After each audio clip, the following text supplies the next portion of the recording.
again, football fans. Welcome to Friday Night Varsity Preview. I'm Rachel George, joined by Chuck Carey, and it is finally here, the final week of the regular season. Plenty of conference matchups that are going to figure key into final standings. A few we're going to look at, and I know you've been working on this week.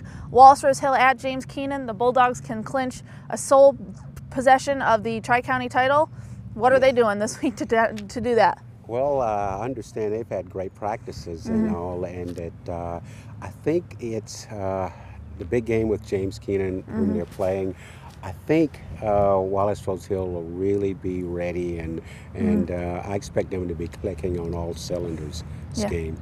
And we've talked about quite a turnaround from them to go from 2-10, now have Joey Price as their coach for the first year. They're 8-2.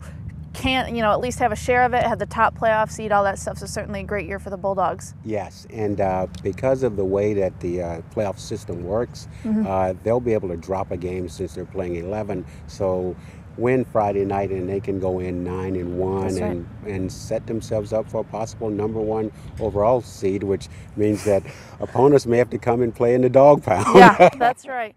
Two other conference races we want to look at briefly. East Bladen and East Duplin, both still unbeaten at 10-0, with wins can clinch sole possession of the Waccamaw and the East Central respectively. Certainly I've been impressed with those two teams and would expect them to do that on Friday night. Yes, I would be shocked if they didn't. A lot of people have told me East Bladen in particular can go a long ways in the playoffs, that they're one of the better teams that people have seen. And I know East Duplin coach Brian Aldridge has sort of downplayed how good his team really is this year. So he keeps saying they've got some holes in their game, but apparently there hasn't been anybody who's been able to expose those holes. No, and I've seen both of them play and certainly been impressed. I've been voting them 3 and 4 in my poll, and the Panthers are ranked 3rd, the Eagles are ranked 6th in the AP football poll, but two great teams. I think we both fully expect them to finish this season unbeaten, head into the playoffs still perfect. That brings us to the game, the one we've been talking about all week. Hoggard, Hanover, always a huge rivalry. Usually by the time we get to this game, it means something, and this year it does. The Vikings come in 6-4, New Hanover 8-2, but both are 4-0 in the conference. So whoever wins this game here at Legion Stadium on Friday night is going to be the Mid-Eastern champion. So. Yes. I think it's going to be a low-scoring game. I think it's interesting because here you have New Hanover, that was the top dog for so long, that's been trying so hard to get back there. And it's sort of perhaps ironic, or it's probably fitting that it has to go through Hoggard to do it. And Hoggard has been on top so long, and Hoggard knows how to win. And until somebody beats Hoggard, Hoggard's still the champions. That's right. And the series, it's a rivalry, but New Hanover hasn't won in this series since 1995. Hoggard's won every one since then, won the past 7 Mid-Eastern titles, and we were just talking about hasn't lost a Mid-Eastern game since 2004 when they lost to White Oak. So definitely, recent history on their side. I will say for this matchup, we've talked about it a lot. I think New Hanover probably has a better team this year in terms of athletes, and certainly their record is better, but they cannot do what New Hanover always does, and that's shoot themselves in the foot, turnovers, mistakes, and most specifically, just costly penalties. We talk about, sometimes they take a lot of dumb ones, some unsportsmanlike, some face masks, all that stuff. They can't do that, and I know it's going to be a rivalry game and it's tough and they want to beat Hoggard, but if they want to have any chance of winning, that's what they need to do. I totally agree. I think that New Hanover has to just really play smart and just not turn it over.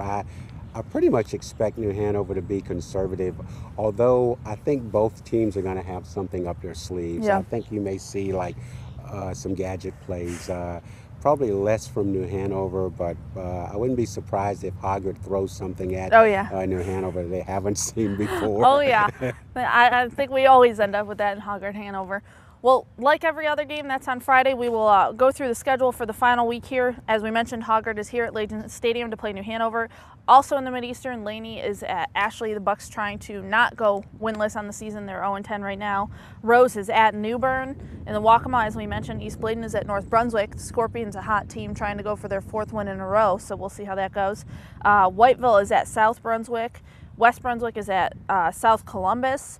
In the Tri-County, as we mentioned, Wallace is at James Keenan. Pender is at Trask. Lakewood is at Union. In the East Central. South Lenore is at Topsail, and as we mentioned, East Duplin trying to finish the perfect season with a home game against Croatan. In the Three Rivers, East Columbus trying to get a conference title with a home game against South Robinson, and West Columbus is on the road at Red Springs. And rounding out the schedule, Dixon is at Jones in a Coastal Plains matchup, so certainly a packed week of football this week. Yes, yes it is. And don't forget that Saturday is the day that they're going to announce the pairings for the state playoffs. So it should be a fun weekend. That's right. Well, Chuck and I will be here at Legion Stadium on Friday covering the Hoggard New Hanover matchup. We'll be live blogging from that game. We'll have plenty of coverage on that, as well as all these other games we've been talking about. Be sure to check back on Saturday morning to Friday Night Varsity Flashback as we recap this final week of the regular season. But for this week, for Chuck Carey and myself, Rachel George, this has been Friday Night Varsity Preview on StarNewsOnline.com.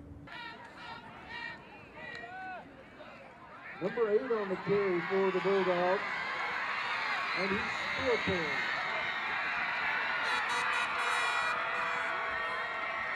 I do not see any flags on the play, and he is in.